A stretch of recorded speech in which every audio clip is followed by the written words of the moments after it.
Divorce leaves a silence that you don't quite expect. It's not just the absence of the person you loved, it's the quiet realization that the life you built together, the routines, the laughter, the shared moments are suddenly someone else's memories. 2 months had passed since my ex-wife and I finalized the divorce. 2 months of adjusting, of rebuilding, of quiet reflection. I thought I was done with all surprises. I was wrong. It started with a phone call, her sister. I hadn't spoken to her in years, not since the divorce proceedings began. Part of me wanted to ignore it, to let the past remain buried. But curiosity got the better of me. "Meet me," she said, voice low, urgent. "I have something you need to see. It's important."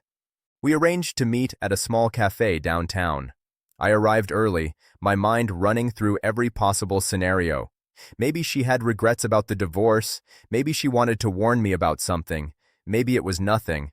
But when she appeared, her expression was serious, more serious than I had ever seen her. She slid into the booth across from me and placed an envelope on the table. I noticed her hands trembled slightly. "I shouldn't be doing this," she whispered, "but you need to know the truth."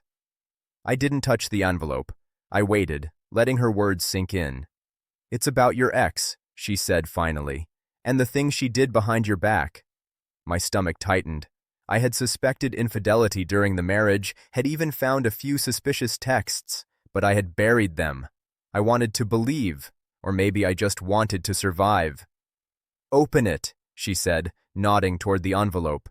Inside were photographs, messages, receipts, everything neatly compiled. Evidence of months of an affair, locations, times, hotel bills, not just casual flirts or innocent messages, but a full, deliberate betrayal. I felt a rush of emotions, anger, disbelief, hurt, but also an odd sense of clarity. The truth, once hidden, had a way of making everything else make sense. The cold mornings when she worked late, the sudden weekend trips she claimed were for conferences, the dismissive way she treated me in the last year of our marriage, all of it clicked into place. "Why are you giving me this?" I asked, still processing. She sighed. "Because you deserve to know, and because she'd never tell you herself. You deserve the truth, even if it's months too late." I nodded. I didn't cry, I didn't yell. I just absorbed the weight of what I had unknowingly endured. For 2 months, I had been living with partial knowledge, trying to make sense of a marriage that had ended. Now the pieces fit together. "What should I do with this?" I asked quietly. Her answer was simple. "Whatever you need. I just wanted you to know. You need closure." I left the cafe with the envelope in hand, walking down the street as the cool evening air settled around me. Part of me wanted to burn it. Part of me wanted to expose her publicly. Part of me wanted to disappear. But the most important part of me, the part that had survived betrayal before, knew I needed to act with clarity, not impulse. That night, I sat alone in my apartment, spreading the evidence on the table. I reread messages, examined receipts, stared at photos. I didn't feel rage. I felt understanding, not just of her, but of myself, of the choices I had made, of the life I had lived, of the strength I had built. The next morning, I made my decision.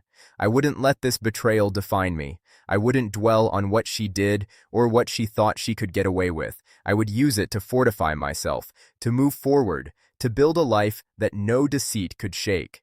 Weeks later, I closed that chapter completely. I sold the house we had shared, cut ties with mutual friends who had taken sides, and focused on myself. Career, friends, health, passions. I rebuilt everything the way I wanted. And every so often, I looked at the envelope, not with anger, but with gratitude. Gratitude that the truth had come, finally, even if it was through a voice I hadn't expected. 2 months after the divorce, I learned that betrayal often comes hidden, but truth has a way of reaching you through unexpected channels. Sometimes it's messy, sometimes it's painful, but it always brings clarity. Her sister's call didn't just reveal the betrayal, it gave me the final piece of the puzzle, the closure I had needed, and the strength to move forward without her. I didn't need revenge. I didn't need apologies. I needed understanding, and now I had it. And in that understanding, I found freedom.